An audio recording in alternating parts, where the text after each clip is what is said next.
So we made the paste earlier, we're going to roll it off. We'll take our packets which are ready, we have them ready in the freezer or just out of the fridge. Just open those up, very light dusting of flour. Place the pastry down. When you're rolling, you roll from the centre out, so it gets a bit more even. You can move it around a little bit, a tiny bit more, but just flicking it over, not dredging it.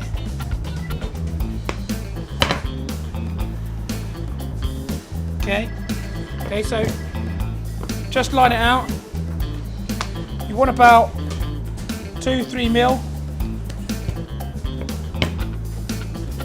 Roll it off, nice and even. Lift it up again, make sure it is released. Just take your cutter, slightly larger than the mould you're going to use, and just cut out your forms. Try to get as many as you can out. So onto your board. What we're going to do with these very quickly is just chill them slightly so that they've rested, because they need to just relax again.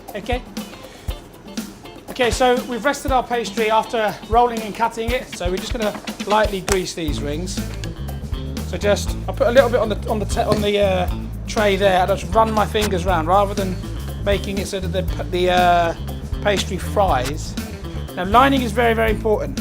In order to get so that the tart shell doesn't fall away, because there's a gap underneath, you have to make sure it's at 90 degrees, or 90 degrees. So push it all the way in, lift it back, and then push it right into the edge of the mould, right into the crease, so that it's got no void underneath. You create this line that goes around the mould.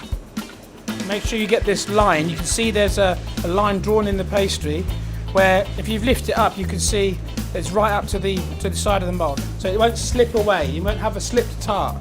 Okay, very, very important that. Otherwise, you have these uneven tarts as you're baking.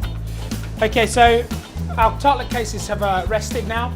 We've lined them. We've made sure that they're at 90 degrees alongside the base, or the tray, sorry, and the sides of the rings, so they won't slip.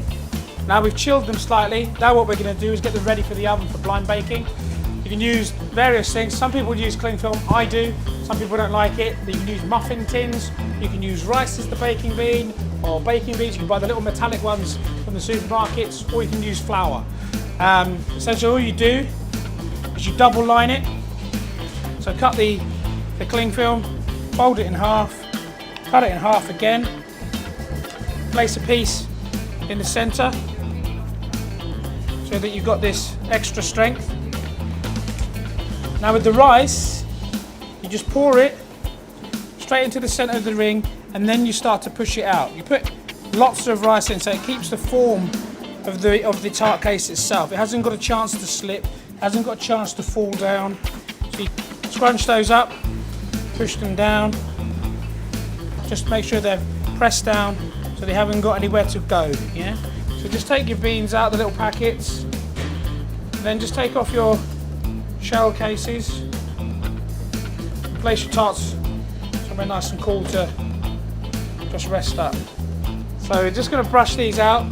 Take a nice little brush, dip it into your chocolate, and just literally very, very thin coat. You don't want it to be too thick, because otherwise what happens is you go to cut the pastry and it will shatter because the paste becomes too hard.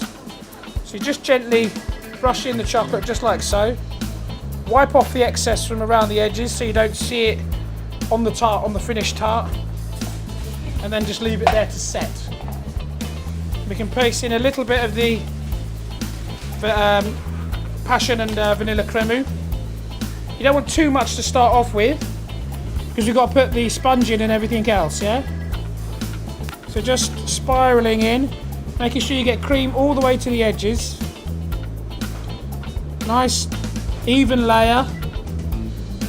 So here we just got some pain de jam this time, so light almond sponge, or a little dense almond sponge.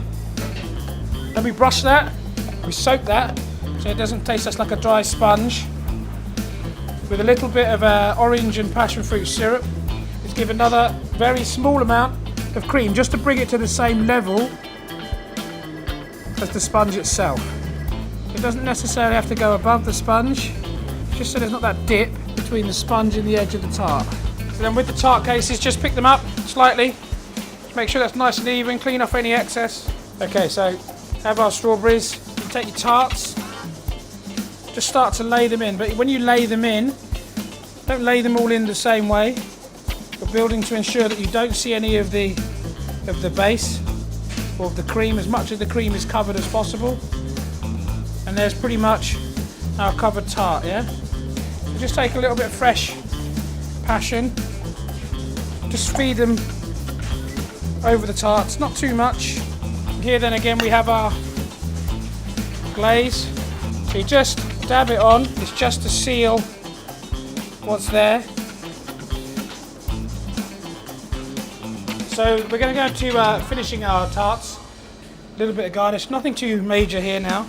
I'm going to use a couple of petals. So here you have our strawberry and passion fruit tartlets, a light sweet pastry shell with passion fruit and vanilla cream, a little bit of sponge soaked with orange and passion fruit syrup, strawberries and a few flowers and a little bit of cress.